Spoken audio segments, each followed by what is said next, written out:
Tadi diskusi ini menyentuh kepentingan publik. Pak Gubernur menyambut baik dalam arahan beliau tadi yang kami bacakan.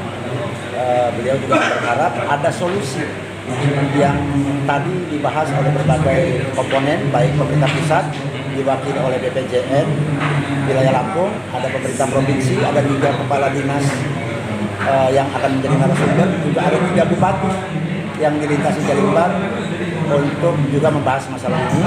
Tentu tidak bisa ini diselesaikan oleh salah satu pihak, tapi ini harus bersama-sama, dan PBI memunculkan isu dan problem ini juga bagus.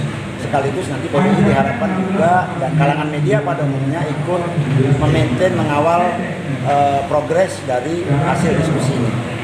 Apakah memang kemacetan itu sudah dianggap serius, Pak?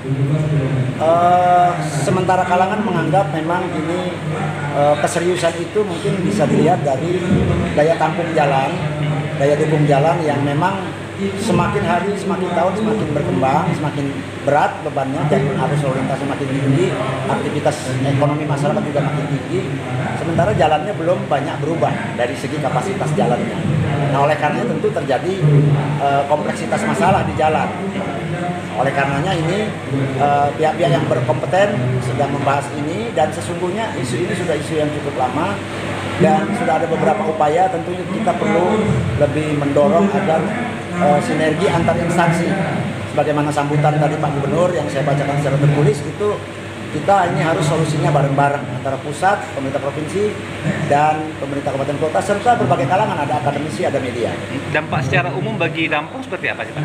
Oh, tentunya kalau jalan ini terbangun, ada problem-problem yang bisa diatasi. Karena tadi di jalur lintas timur sudah ada jaringan jalan yang cukup kuat, yaitu jalan tol sebagai backbone, tulang punggungnya. Nah, ini sebagai penunjangnya jalur lintas barat. Ingat, jalur lintas barat juga terhubung bahkan sampai ke Bengkulu, juga ke Sumatera Barat, bahkan ke Mandailing Natal, Sumatera Utara, sebagaimana tadi disampaikan Pak Gubernur dalam sambutan tertulis beliau. Nah, artinya di wilayah barat ini juga kan punya potensi ekonomi yang tinggi, punya kompleksitas yang juga tersendiri. Oleh karenanya perlu jawaban tersendiri juga. Salah satunya dengan memperkuat jalur lintas barat sebagai fishbone, sebagai jalan yang juga nanti berperan untuk menghidupkan ekonomi masyarakat di lintas barat. Demikian. Ya, Pak. Terima kasih, Pak.